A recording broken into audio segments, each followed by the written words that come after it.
சென்னையில் தனியார் நிறுவன ஊழியரை காரில் கடத்தி 20 லட்சம் ரூபாய் பறித்ததாக பதிவு செய்யப்பட்ட வழக்கில் சிறப்பு உதவி ஆய்வாளர் வருமான வரித்துறை அதிகாரிகளின் ஜாமீன் மனுவை தள்ளுபடி செய்து சென்னை முதன்மை அமர்வு நீதிமன்றம் உத்தரவிட்டுள்ளது. இது பற்றின மேலும் விவரங்களை எமது செய்தியாளர் ஆனந்த்குமார் வழங்க கேட்கலாம். ஆனந்த்குமார், வணக்கம். விவரங்கள் என்ன பகிரலாம்? வணக்கம்.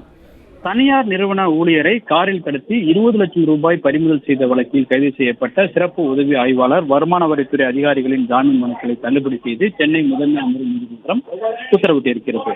திருப்பத்தூர் மாவட்டம் வாணியம்பாடியைச் சேர்ந்த தொழிலதிபர் ஜுனைன் அகமது தனது ஊழியரான சென்னை வண்ணாரப்பேட்டையைச் சேர்ந்த முகமது கவுஸ் என்பவரிடம் 20 லட்சம் ரூபாய் கொடுத்து தனது நிறுவனத்திற்கான பொருட்களை வாங்க அனுப்பியிருந்தார். பணத்துடன் வந்த முகமது கவுசிக்கு சீருடையில் வந்த திருவல்லிக்கேணி காவல் நிலைய சிறப்பு உதவி ஆய்வாளர் ராஜா சிங் வழிமறித்ததாகவும், இது ஹவாலா பணம் என கூறி வருமான வரித்துறை அலுவலகத்தில் பணியாற்றும் தாமோதரன், பிரதீப், பிரபு ஆகியோருடன் காரில் கடத்தி மிரட்டி 20 லட்சம் ரூபாயை பறிமுதல் செய்ததாகவும் புகார் அளிக்கப்பட்டது. இது தொடர்பாக முகமது கவுஸ் அளித்த புகாரின் அடிப்படையில் திருவல்லிக்கேணி காவல் நிலையத்தில் வழக்கு பதிவு செய்து சிசிடிவி ஆதாரங்களுடன் சம்பந்தப்பட்ட 4 பேரையும் காவல்துறை கைது செய்தனர். இந்த நிலையில் இந்த வழக்கில் ஜாமீன் கோரி சென்னை முதன்மை அமர்வு நீதிமன்றத்தில் மனு தாக்கல் செய்யப்பட்டது. இந்த மனு நீதிபதி எஸ் கார்த்திகேயன் முன்பாக விசாரணைக்கு வந்த பொழுது தங்களுக்கு எதிராக பொய் புகார் அளிக்கப்பட்டிருப்பதாகவும் தவறான நோக்கத்துடன் செயல்படவில்லை என்பதால் ஜாமீன் வழங்க வேண்டும் எனவும் மனுதாரர் தரப்பில் கோரிக்கை வைக்கப்பட்டது.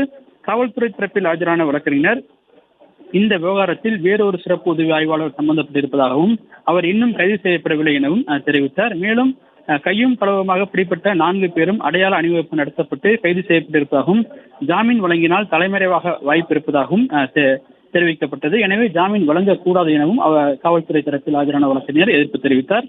காவல்துறை வாதத்தை ஏற்றுக்கொண்ட நீதிபதி தற்போதைய நிலையில் இவர்கள் 4 பேருக்கும் ஜாமீன் வழங்க முடியாது எனவும் பொறுப்பான பதவியில் இருந்து கொண்டு 4வரும் தங்களது பதவியை தவறாக பயன்படுத்தி உள்ளதாக தெரிவித்து இவர்களுடைய 4 பேரின் ஜாமீன் மனுக்களையும் தள்ளுபடி செய்து உத்தரவிட்டிருக்கின்றார்.